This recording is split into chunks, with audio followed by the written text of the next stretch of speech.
বিসমিল্লাহির রহমানির রহিম। Welcome to my channel Ariba's mummy. আজকে আমি নতুন একটি ভিডিও নিয়ে এসেছি। আজকে আমরা রায়তা বানাবো। আমার লাগছে ধনিয়া পাতা, পুদিনা পাতা, কাঁচামরিচ, গোলমরিচ গুঁড়ো, চিলি ফ্লেক্স, বিট লবণ। এবার পুদিনা পাতা, ধনিয়া পাতা আর দুটো কাঁচামরিচ দিয়ে ব্লেন্ড করে নেব। একটা বাটি নিয়েছি, গাজর কুচি দিয়ে দিলাম, শসা কুচি, এগুলো আমি আগেই কুচি করে রেখেছিলাম।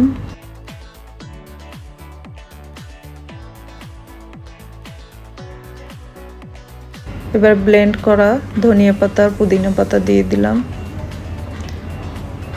গোলমরিচ গুঁড়ো, বিট লবণ, 2 চামচ চিনি দিয়ে নিলাম।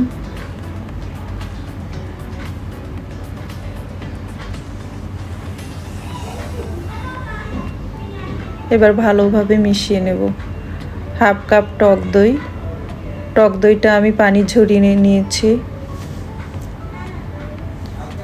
এবার ভালোভাবে মেশাবো।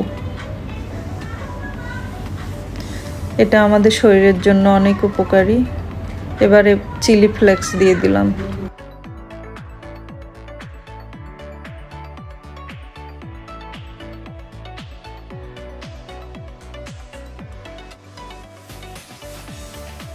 কমপ্লিট আমার রায়তা।